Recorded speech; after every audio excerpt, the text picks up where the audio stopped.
Salut à toi, j'espère que tu vas bien. On se retrouve au Cap de l'Ours, en plein nord de la Sardaigne, juste en face de la Corse, à côté de Palau.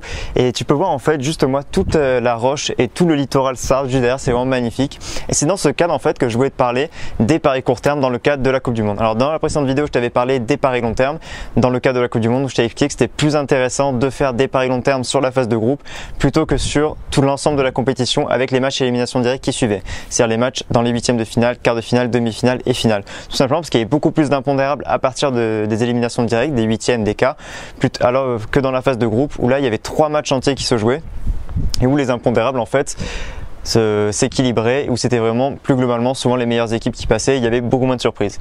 Donc c'était plus intéressant de parier sur la phase de groupe. Et en fait, dans le cadre des paris court terme, ce que je voulais dire aujourd'hui, c'est qu'avec la Coupe du Monde, en fait, on voit de plus en plus de personnes qui se mettent au paris sportif, qui parient un peu n'importe comment, qui, parce que c'est la Coupe du Monde, s'imaginent qu'étant donné qu'il y a beaucoup de matchs, elles pourront parier sur un match puis se refaire sur le prochain. Alors qu'en fait, dans les paris sportifs, il ne faut jamais oublier que les paris sportifs, c'est quelque chose qui se construit sur le long terme, qui se construit en fait pas, on se fait pas sur un match, on se refait pas sur un autre, on perd pas tout sur l'un, on regagne pas tout sur l'autre. C'est quelque chose qui s'équilibre et c'est ce que je voulais t'évoquer ici. Le conseil que je peux te donner avec les débuts de la Coupe du Monde, c'est tout simplement de ne pas parier tout le temps. C'est de ne pas parier tous les jours et de limiter surtout ton nombre de paris pour limiter la variance. C'est de placer maximum 2, 3, voire 4 paris maximum avec des pourcentages de 1 à 2 pour ne pas trop dépasser les 5, voire peut-être maximum 10% de mise de ton capital par jour.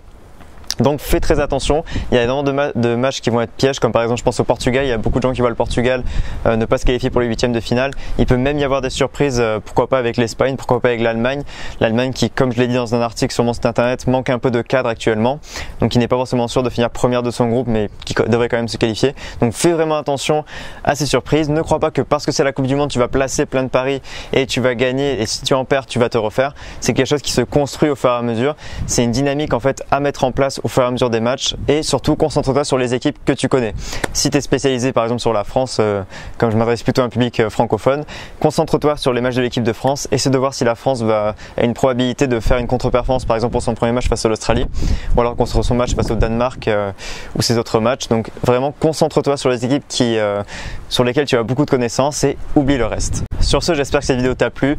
Moi comme d'habitude, je te souhaite le meilleur dans les paris sportifs, je te souhaite de gagner surtout à cette Coupe du Monde, que ce soit dans les paris long terme sur l'ensemble de la compétition ou alors sur les paris court terme. Comme d'habitude, tu peux laisser un pouce bleu et un commentaire.